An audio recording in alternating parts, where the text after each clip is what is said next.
Hi అండి, అందరికీ నమస్కారం. Welcome back to my channel. Rythu Bandhu గురించి దీనిని రైతు భరోసాగా మార్చడం అనేది జరిగింది. ఒక అప్డేట్ రావడం అనేది జరిగింది. దీని గురించి పూర్తిగా తెలుసుకుందాం. మన ఛానల్ని లైక్ చేసి సబ్స్క్రైబ్ చేయండి. కింద కామెంట్ రూపంలో మీ అభిప్రాయాన్ని తెలియజేయండి. వీరికి రైతు బంధు కట్. నిజమే మీరు వింటున్నది.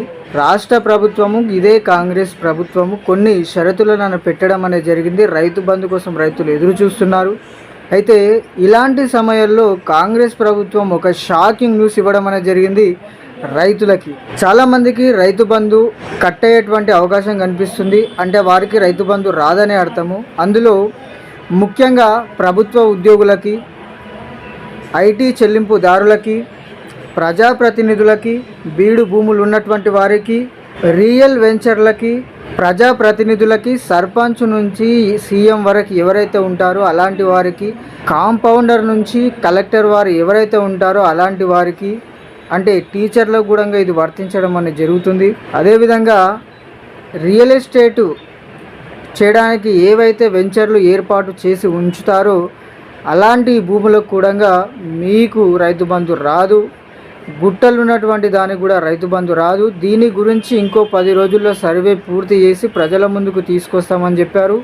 అయితే రైతు బంధు ఆగస్టు 15లోగా ఇస్తామని చెప్పారు. ఇప్పటికే చాలామంది రైతులు తుకాలను వేసుకొని రెడీగా ఉన్నారు, ఎప్పుడెప్పుడు పంటను వేయాలా అని చెప్పేసి. అయితే కాంగ్రెస్ ప్రభుత్వము రైతు బంధు, ఇదే రైతు భరోసా ఇవ్వడానికి సమయాన్ని వృధా చేయడమే కాకుండా రైతు బంధు ఇవ్వడానికి కూడా వాళ్ళు అడుగు వెనుకకి ముందుకు వేయడం అనేది జరుగుతుంది.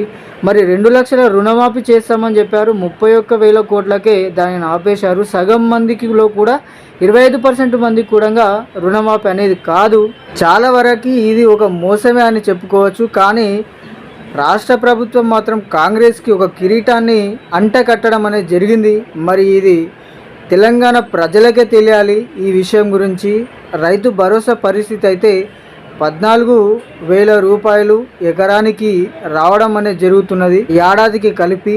మరి ఇప్పుడైతే 7,500 రావడం అనేది జరుగుతుంది. మరి చూడాలి, మరి 7,000 ఇస్తారా, 7,500 ఇస్తారా, మరి ఎంతవరకు ఇది పెడతారు, అది కూడా మళ్ళీ ఏమన్నా డోకా చేసే సందర్భాలు ఉన్నాయా అనేటువంటిది ఇంకా కొన్ని రోజుల్లో, ఒక వారం రోజుల్లో దీనిపైన పూర్తి సమాలోచన రావడం అనేది జరుగుతుంది.